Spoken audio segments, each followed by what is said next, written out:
اس آئین کو معطل کیا گیا. جنرل ایوب خان نے اور سکندر مرزا نے مل کے جو پہلا مارشل لا لگایا تھا, تو اس آئین کو معطل کر کے 1962 کا آئین نافذ کیا گیا. تو اس وقت اس آئین کے نافذ کرنے سے پہلے جو ایوب خان کی گورنمنٹ کے وزیر قانون تھے جسٹس ریٹائرڈ ابراہیم صاحب, انہوں نے باقاعدہ لکھ کر ایوب خان کو کہا تھا کہ یہ جو پریزیڈنشل فارم آف گورنمنٹ ہے not fit for Pakistan. Subscribe کریں اور بیل دبائیں تاکہ کوئی خبر رہ نہ جائے. سب سے پہلے ہم اس کے پروس اینڈ کونس کے اوپر اگر بات کریں کہ کوئی بھی نظام ظاہری طور پہ نہ تو اس کے مکمل فائدے ہوتے ہیں نہ مکمل نقصانات ہوتے ہیں. صدارتی نظام کے آپ کی نظر میں فائدے اور نقصانات کیا ہو سکتے ہیں؟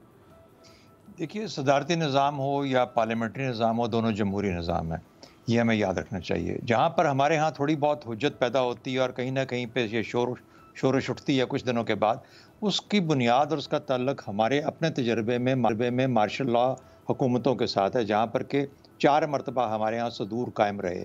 اور ہم سمجھتے ہیں کہ ان صدور, ان جیسے طاقتور اور پاورفل لوگوں کی موجودگی میں, جو کہ 4 تجربے ہم نے کیے, تو اس ملک کو جو پالیسیز ہیں, جو لوگوں کے پاس اس کی سروسز مہیا کرنی ہے وغیرہ وغیرہ, جو ہمارے جمہوری اور حکومتی اور گورننس کے تقاضے ہیں, وہ ریلیٹیولی بہتر انداز میں پورے ہوئے.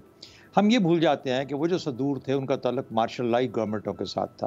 مارشل لا ایک آٹوکریٹ ہوتا ہے, ایک ڈکٹیٹر ہوتا ہے, صرف وہ کسی کی ذات کو جواب دہ نہیں ہے, وہ اپنی ذات میں مکمل طاقت اور ہمت لے کے چلتا ہے, اس وجہ سے وہ یہ کر پاتا ہے. پاکستان یا پاکستان جیسا ملک جو کہ ایک وفاق کی شکل میں ہے, جس کی 4 یا 5 یا 6 اکائیاں آج آپ سمجھ لیں ایگزسٹ کرتی ہیں, اکائیاں ہوں, اور ان کا کلچر, ان کا رہن سہن, ان کی زبان, ان کے تجربات, ان کے وہ تمام چیزیں مختلف ہوں, تو ایسے لوگوں کو, ایسے گروپوں کو جب اکٹھا کیا جاتا ہے تو ان کو آپ ایک اکائی نہیں گن سکتے, ان کو آپ کو 4 5 6 اکائیاں ہی گننا پڑے گا. اس کا تجربہ ہم نے 1971 میں کیا, یا اس سے پہلے کے وقتوں میں کیا, جب ہم نے یہ دیکھا کہ ہم نے جب یہ کام نہیں کیا, ہم نے مشرقی پاکستانیوں کو, اپنے بنگالی بھائیوں کو جب ہم نے وہ مقام نہیں دیا اور پاکستانیت یا ایک ہی رنگ میں رنگنے کی کوشش کی, تو آہستہ آہستہ وہ ہم سے دور ہونا شروع ہو گئے. پاکستان کا نظام جو ہے اسی لیے پارلیمنٹری ہے, کیونکہ یہ ایک وفاق کے اندر ایک ایکول اپرچونٹی پرووائڈ کرتا ہے. سینٹ میں آپ کو سب کو برابر حصہ ہے, تمام صوبوں کو, اور نیشنل اسمبلی کے اندر آپ کو اپنے حصے کے مطابق, اپنی پاپولیشن کے مطابق حصہ ملتا ہے. تو میرا خیال ہے کہ ایک بہت بیلنسڈ مقام ہے. ہمارا مسئلہ نظام کا نہیں ہے, نظام کے چلنے میں, نظام کے چلانے میں اور نظام کو چلانے والوں میں مسئلہ ہے. ان کو ہمیں ٹھیک کرنا ہے. سیاسی نظام کیسے بہتر کر سکتے ہیں, یعنی آپ یہ کہنا چاہ رہے ہیں کہ چاہے صدارتی ہو چاہے پارلیمانی ہو, مسئلہ نظام کے حیت کا نہیں ہے, مسئلہ نظام کے چلانے والا, مین بیہائنڈ دی گن, آپ یہ کہنا چاہتے ہیں؟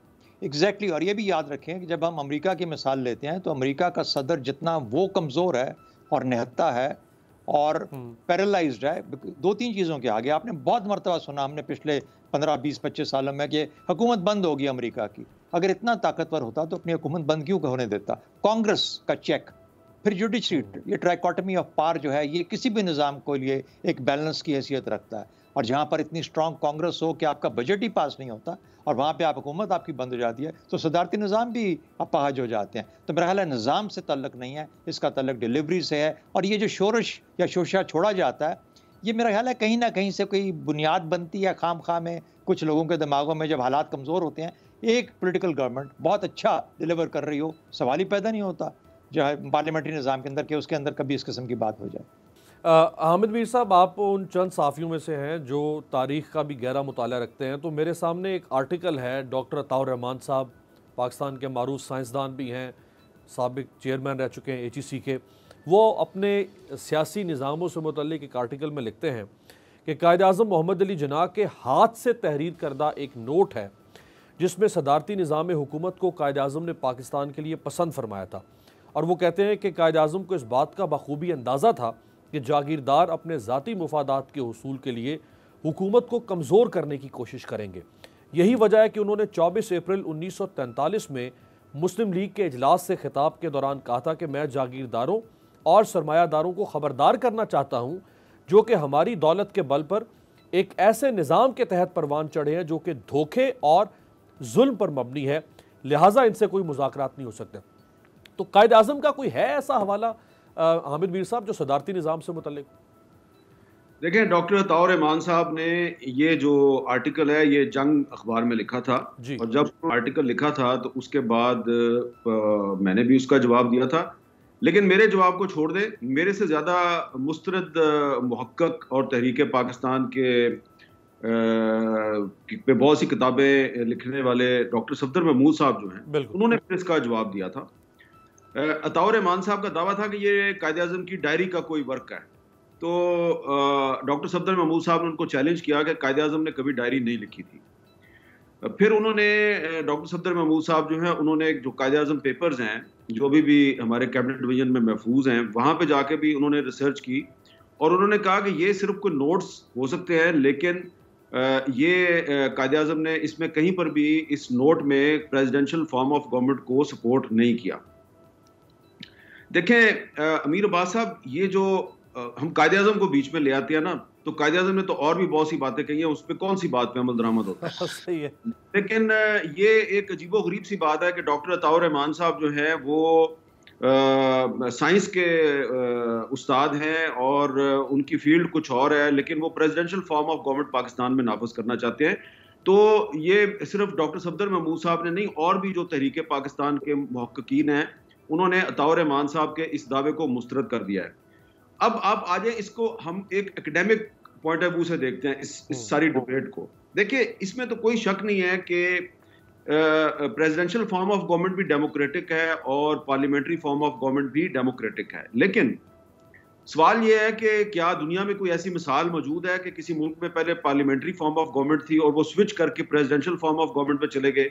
تو جواب یہ ہے کہ جی بالکل مثال موجود ہے۔ سب سے بڑی مثال فرانس کی ہے، جس کا آپ نے بھی ذکر کیا اپنے ابتدائی میں۔ ترکی بھی ہے سر 2017 میں، میر صاحب 90 میں فرانس جو ہے اس نے سوئچ کیا ریفرینڈم کے ذریعے، ریفرینڈم ہوا اور وہ سوئچ کر گئے پارلیمنٹری فارم آف گورنمنٹ سے پریزیڈنشل فارم آف گورنمنٹ کی طرف، اور ترکی میں بھی 2017 میں یہی ہوا تھا، ریفرینڈم ہوا تھا۔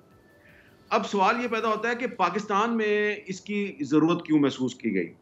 پاکستان میں یہ ابھی آج ہمارے 2022 میں یا 2021 میں یہ بحث نہیں ہو رہی، پاکستان میں یہ بحث جو ہے یہ 1962 میں شروع ہو گئی تھی، اور ہمیں یہ یاد رکھنا چاہیے کہ ہمارا جو پہلا متفقہ آئین تھا 1956 کا آئین، وہ پارلیمانی وفاقی پارلیمانی آئین تھا۔ وہ اس آئین کو معطل کیا گیا، جنرل ایوب خان نے اور سکندر مرزا نے مل کے جو پہلا معاشرہ لگایا تھا، تو اس آئین کو معطل کر کے 1962 کا آئین نافذ کیا گیا۔ تو اس وقت اس آئین کے نافذ کرنے سے پہلے جو ایوب خان کی گورنمنٹ کے وزیر قانون تھے جسٹس ریٹائرڈ ابراہیم صاحب، انہوں نے باقاعدہ لکھ کر ایوب خان کو کہا تھا کہ یہ جو پریزیڈنشل فارم آف گورنمنٹ ہے ناٹ فٹ فار پاکستان، اور اس سے پاکستان ٹوٹ جائے گا، اور بنگلہ دیش کی پریڈکشن انہوں نے 1962 میں کر دی تھی۔ جب ایوب خان صاحب باز نہیں آئے تو پھر جسٹس ابراہیم صاحب نے استعفیٰ دے دیا۔ سبسکرائب کریں اور بیل دبائیں تاکہ کوئی خبر رہ نہ جائے۔